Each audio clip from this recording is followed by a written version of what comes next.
Hi, I'm Heather from Here Booktubes, and today is Mafia romance recommendations. I have done this video before, this recommendation video. I will link it. All of those are different from this. It's been a minute. Here are my new list of recommendations that are not already featured in my last Mafia recommendation video. So the very first one is Runposey Run by Cate C. Wells. I love Cate C. Wells, and Runposey Run is the book that introduced them to me as an author. This is a standalone Mafia romance, so no series involved, it's standalone, and we have a legitimate psychopath. He does not feel emotions other than rage, and he doesn't care. He's pretty good at moving through life, but he does not care. And his longtime girlfriend has been caught cheating on him with video evidence. And so he throws her out of the house and tells her that the next time he sees her, he will kill her. And then he starts to regret that decision. He's annoyed that she's not where she should be, which is in his house. And maybe he should have done more of a punishment and, been able to take out his anger on her however he wanted. And so he goes to find her, and she has disappeared. Now, part of the reason why she has disappeared is because she's actually in danger. She had his protection, now she doesn't. People are trying to kill her, and so she disappears.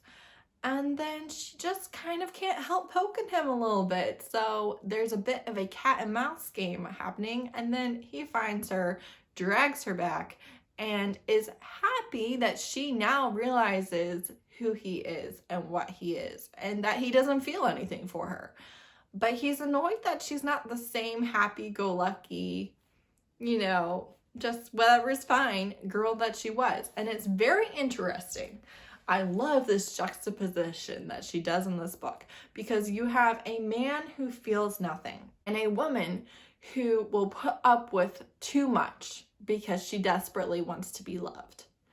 And you see them slowly kind of meeting in the middle, where he develops feelings and she, doesn't put up with as much, but still is obsessed with him, and they're obsessed with each other. And I love this book.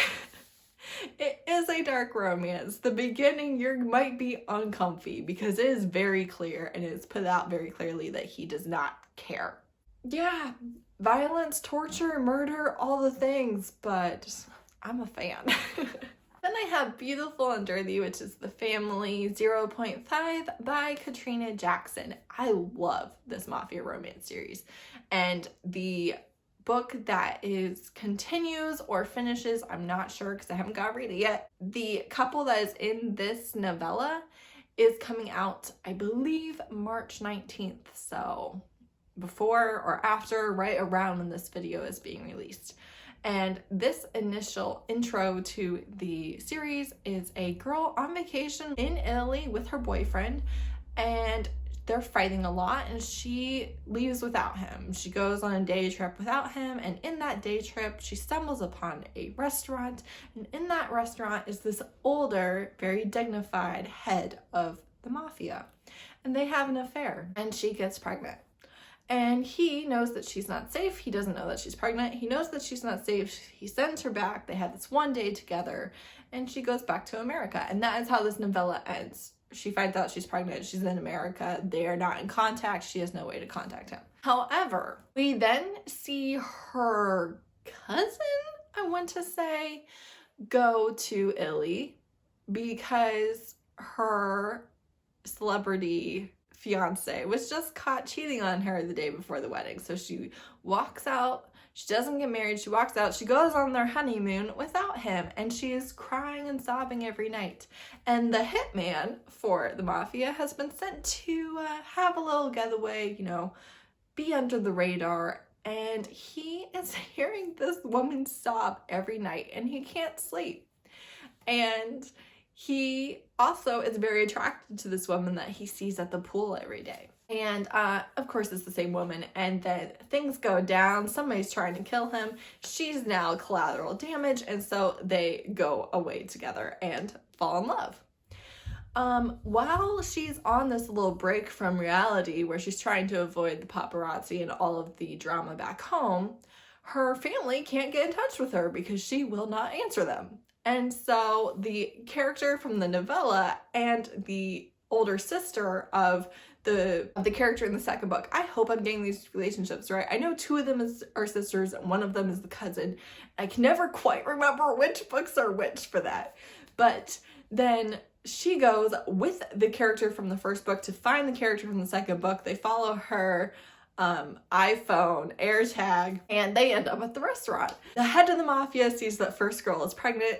The mafia hitman and the runaway bride come in and are like, hey, what are you guys doing here? And the new character is having vibes with the enforcer, who is a big man. And somebody was shooting at them, so they decide we'll all go away, but we're going to split up. So each couple, even though she's there for her sister's like, I'm not leaving. So she goes with the enforcer, and then they fall in love. And then we're going to get the continuation of the first novella. I realized that was a long thing, and I just went through like the whole series. But it is so good. You have all of these amazing women going to Illy and finding love within this organization, and it's not so coincidental that you're just like, no. I loved it. I absolutely loved it. And this is one, great if you want interracial romance, and two, fantastic if you want a lighter mafia book where you don't have to worry about a lot of trauma or a lot of content warnings. Your characters are going to be fine. You don't have to watch them suffer. It's definitely a great one to start with because it is so much lighter than is typical for the genre. Then I had The Woman with the Ring by Jessica Gadziala. This is not the first in the series, but it can for sure be read as a standalone completely. No problems, no worries here. But we have A Marriage of Convenience. So the book opens with the female main character getting kidnapped by the hero's goons. And she is told, either you marry me or I'm gonna kill all your family that's in this room right here. And so clearly she's like, oh, I'm gonna marry you. I don't want my family to die. And he's like, okay, great. We have sealed the alliance. I will no longer be kept out of the loop. You can't talk to her right now. She can't talk to her family right now, but this is gonna be great. They get married that very first day, wedding, official, everything is going good. He is very attracted to his wife, but it is very clear that he will not be forcing himself on her. And this is just the perfect marriage of convenience. That's my wife. Don't touch her. Don't look at her. Don't hurt her. You will treat her with respect, even though we're not sleeping together, even though there's no love there. It's just that perfect version of that trope. There is an other woman drama in this, which it gets handled. I would have preferred that it got handled before any interactions, because that's what I would want. But it's so good.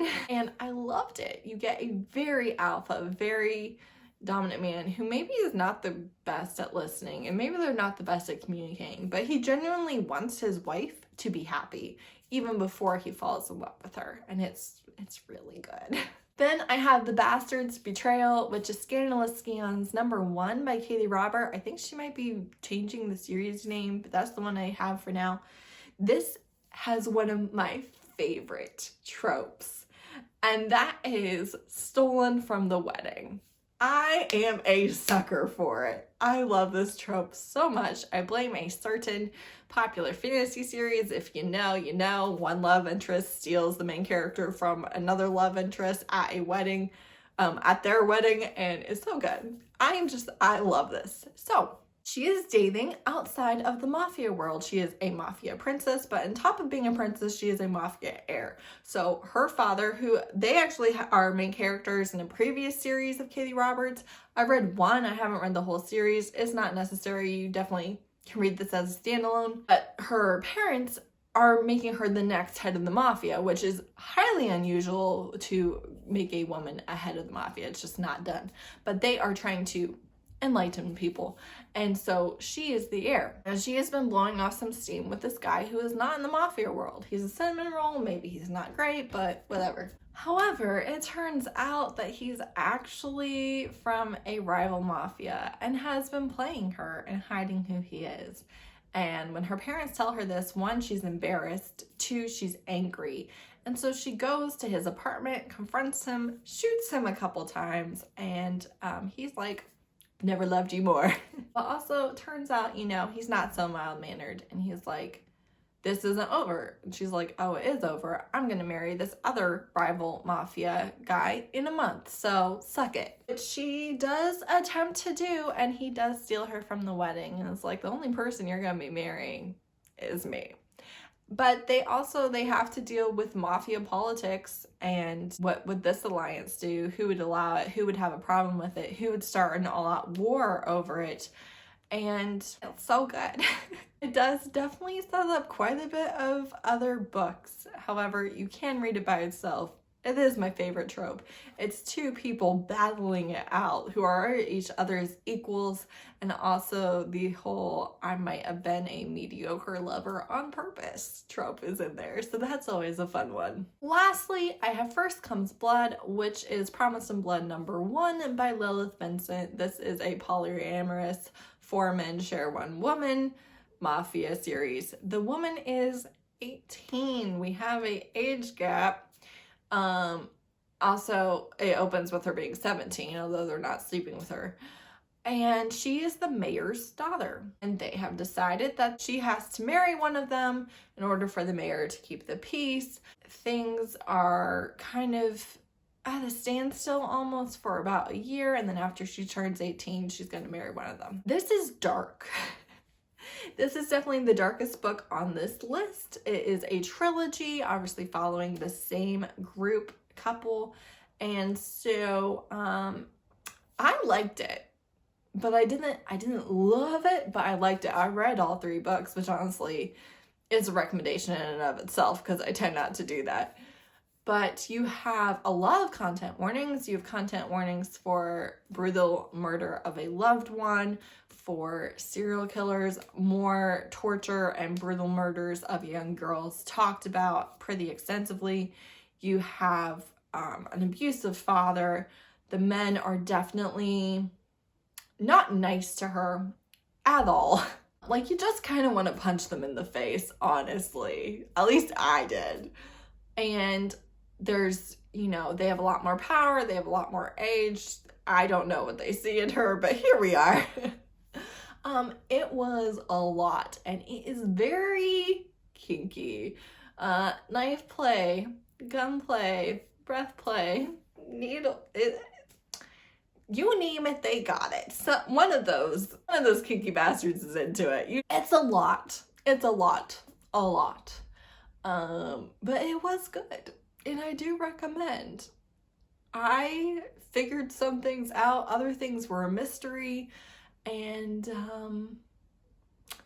yeah.